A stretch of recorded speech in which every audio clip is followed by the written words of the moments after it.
तो खास कवरेज लगातार जारी है। आप देख रहे हैं बजट इंडिया का 1 घंटा बचा है, लेकिन उससे पहले हलचल किस तरीके से तेज हो रही है, तस्वीरें आपको दिखाते हैं। देखिए, राष्ट्रपति भवन से निकल चुकी हैं वित्त मंत्री निर्मला सीतारमण, सीधे पहुंच रही हैं संसद भवन परिसर।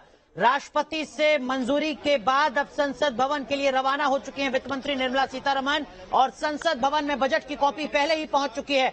संसद भवन परिसर से संसद के अंदर बजट की कॉपी लेकर जाई जा रही है। दरअसल में वहां पर एक काउंटर होता है जहां से तमाम सांसदों को बजट की कॉपी दी जाती है। ये तमाम बजट की कॉपी उसी काउंटर तक ले जा रहे हैं, यहां पर तमाम सुरक्षा के बीच। और ये राष्ट्रपति भवन की तस्वीर हम आपको दिखा रहे हैं। राष्ट्रपति भवन से संसद भवन के लिए निकल चुकी हैं निर्मला सीतारमण, वित्त मंत्री, साथ में वित्त राज्य मंत्री भी उनके साथ मौजूद हैं। संसद भवन पहुंचने में बहुत ज्यादा वक्त नहीं लगेगा, मुश्किल से 2 से 5 मिनट का वक्त सिर्फ यहां पर लगना है। और जैसे ही संसद भवन पहुंचेंगी, एक बार फिर वैसी ही तस्वीर नजर आएगी जैसी तस्वीर वित्त मंत्रालय के बाहर नजर आई थी। वित्त मंत्री के हाथ में बही खाता। 3 तस्वीरें इस वक्त हम आपको दिखा रहे हैं। राष्ट्रपति ने बजट को मंजूरी दे दी है, आम बजट पेश होना है। 11 बजे संसद में बजट पेश होगा, 10 बज चुके हैं, 1 घंटे से कम का वक्त बचा है वित्त मंत्री के बजट भाषण के शुरू होने में। वित्त मंत्री राष्ट्रपति भवन से बाहर निकल चुकी हैं, संसद भवन परिसर पहुंचने वाली हैं। संसद भवन में पहुंचते ही कैबिनेट की बैठक होगी, कैबिनेट मोहर लगाएगी बजट पर, और उसके बाद ठीक 11 बजे लोकसभा में बजट भाषण की शुरुआत होगी। 1 घंटे से कम का वक्त और संसद में लगातार जो हलचल है वो तेज होती जा रही है। 3 तस्वीरें इस वक्त हम आपको दिखा रहे हैं। कुछ ही मिनटों के अंदर वित्त मंत्री संसद भवन में पहुंचने जा रही है। खास पैनल लगातार हमारे साथ बना हुआ है। हमारे साथ वरिष्ठ आर्थिक पत्रकार, न्यूज नेशन के editor in chief Manoj Gairola sir जुड़े हुए हैं, वरिष्ठ आर्थिक पत्रकार हरवीर सर हमारे साथ जुड़े हुए हैं, डॉक्टर एसपी शर्मा साहब हमारे साथ जुड़े हुए हैं, आप अर्थशास्त्री हैं। डॉक्टर शर्मा, किस तरीके की चुनौती और किस तरीके की उम्मीद, 60 मिनट से कम का वक्त वित्त मंत्री के सामने?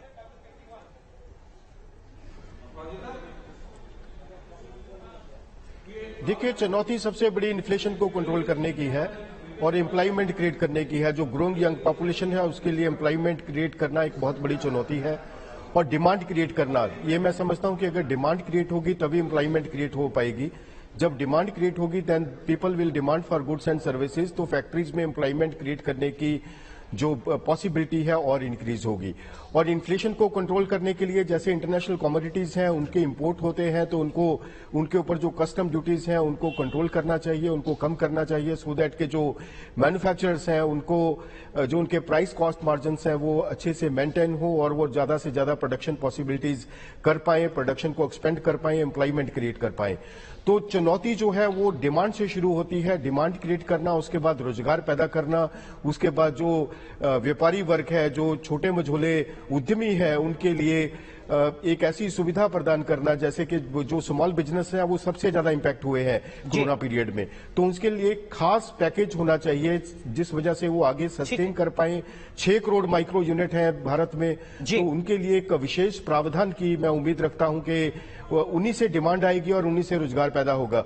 तो ये मेरी कुछ जो सजेशंस हैं, पैकेज जैसा कुछ होना चाहिए। लेकिन माफ कीजिए एसपी शर्मा सर, आप अपनी बात पूरी कीजिएगा। लेकिन ये संसद भवन की तस्वीर इस वक्त हम आपको दिखा रहे हैं। वित्त मंत्री निर्मला सीतारमण पहुंच चुकी हैं संसद भवन में। देखिए, ये मेन गेट है पार्लियामेंट का, जहां वित्त मंत्री पहुंची हैं, उनका काफिला यहां पर पहुंचा है, यहां से सीधे संसद भवन में एंट्री करेंगी।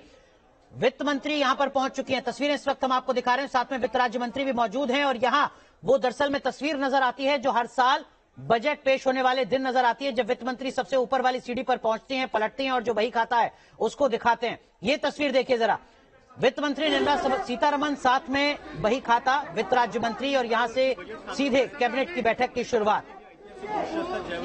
तो पिछली बार का बजट 34,50,000 करोड़ रुपए के आसपास का था। इस बार का बजट कितने लाख करोड़ का होगा ये देखना होगा, और उसमें से कितना पैसा उन तमाम जरूरी मदों में खर्च किया जाता है वित्त मंत्री के द्वारा जिनकी जरूरत है।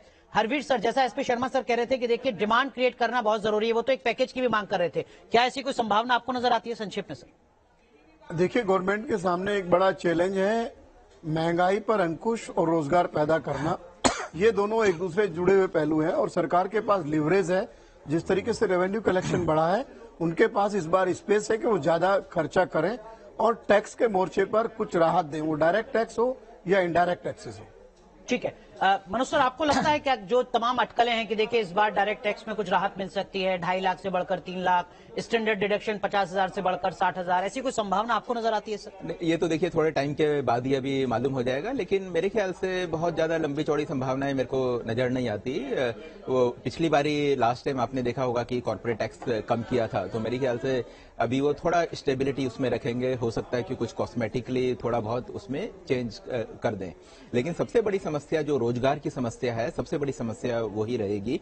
और वो एक ऐसी चीज है कि जो कि सरकार चाहेगी कि ज्यादा से ज्यादा लोगों को रोजगार मिले, तो उसके लिए जो सेक्टर्स हैं जैसे कि कंस्ट्रक्शन हो गया, जैसे कि टेक्सटाइल हो गया, इंफ्रास्ट्रक्चर हो गया, तो हो सकता है कि उसमें स्पेंडिंग बढ़े। ठीक है, सरकारी खर्च बढ़े।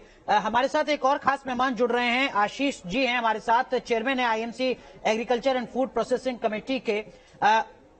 चलिए रुक करेंगे आशीष जी का एक बार फिर, लेकिन सर आम आदमी मनोज सर बजट से सबसे ज्यादा जो उम्मीद करता है वो सिर्फ वित्त मंत्री के आखिरी के भाषण से उम्मीद करता है, जिसमें वो टैक्सेस का जिक्र करते हैं। हर किसी को यही लगता है कि शायद इस बार उसकी झोली में कुछ राहत के तौर पर मिल पाए।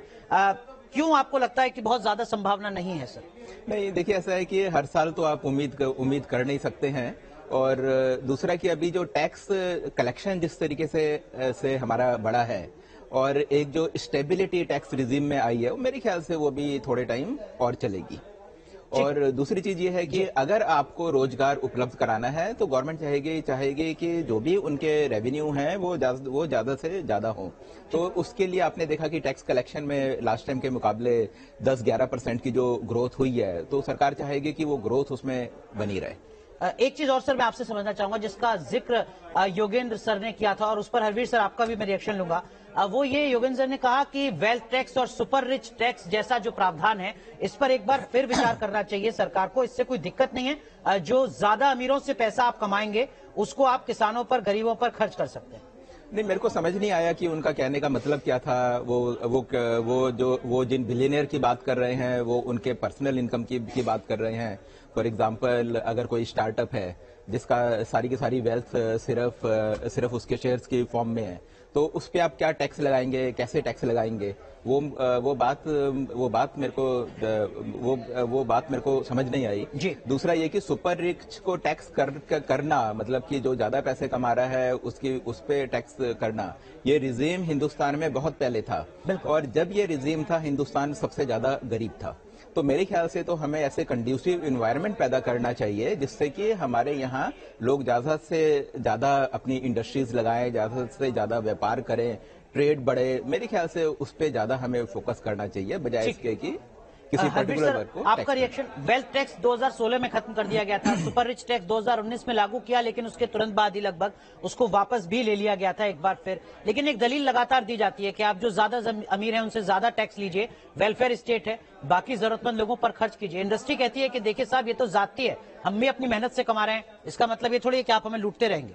नहीं, देखिए इसमें जो जिस तरीके से वो कह रहे हैं उनका अपना पक्ष है, लेकिन ये बात सही है कि डिस्पैरिटी बहुत तेजी से बढ़ी है कि 1% लोगों के पास तमाम सारा जो वेल्थ है उसका कितना हिस्सा है और जो बाकी लोग हैं उनके पास कितना है। तो ये डिस्पैरिटी जो है ये वर्ल्ड वाइड है, हमारे यहाँ भी है और दुनिया के दूसरे देशों में भी है।